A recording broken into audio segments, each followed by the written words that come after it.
I'd like first of all to thank the Supreme Court for stating very clearly that the right of every Filipino to freely express themselves remains sacrosanct, and making me walk free with a minimal fine of 30,000 pesos, much to the dismay of the CPP, NPA, NDF who wanted me jailed. Hinatulang guilty ng indirect contempt ng Korte Suprema si dating National Task Force to End Local Communist Armed Conflict o NTF-ELCAC spokesperson Lorraine Badoy. Pinagbabaya din ito ng Korte ng 30,000 pesos na multa.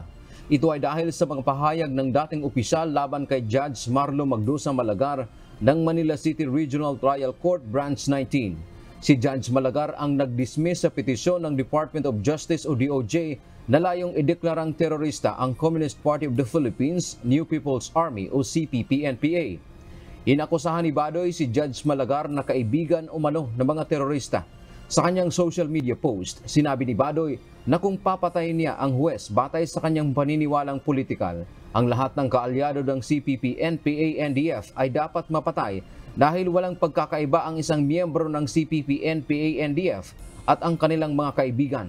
Dapat din anyang maging lenient o maluwag ang korte sa kanya.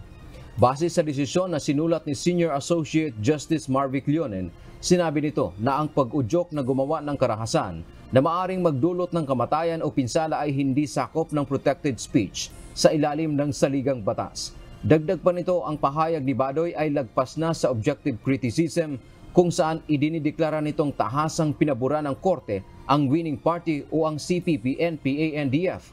Kaugnay nito, humingi ng paumanhin sa Supreme Court si Badoy, subalit naninindigan siya na hindi niya pinagbantaan ang huwes o ang sinuman.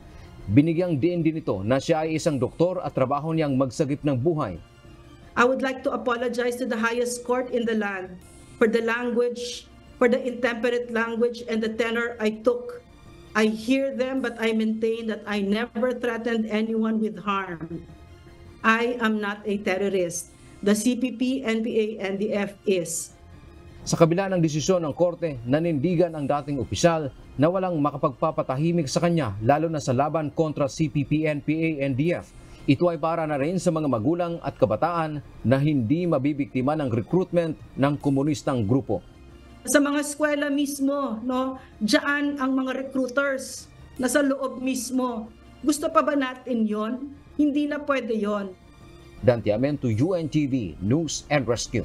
Diyos ang aming sandigan, serbisyo publiko ang aming pinahahalagahan.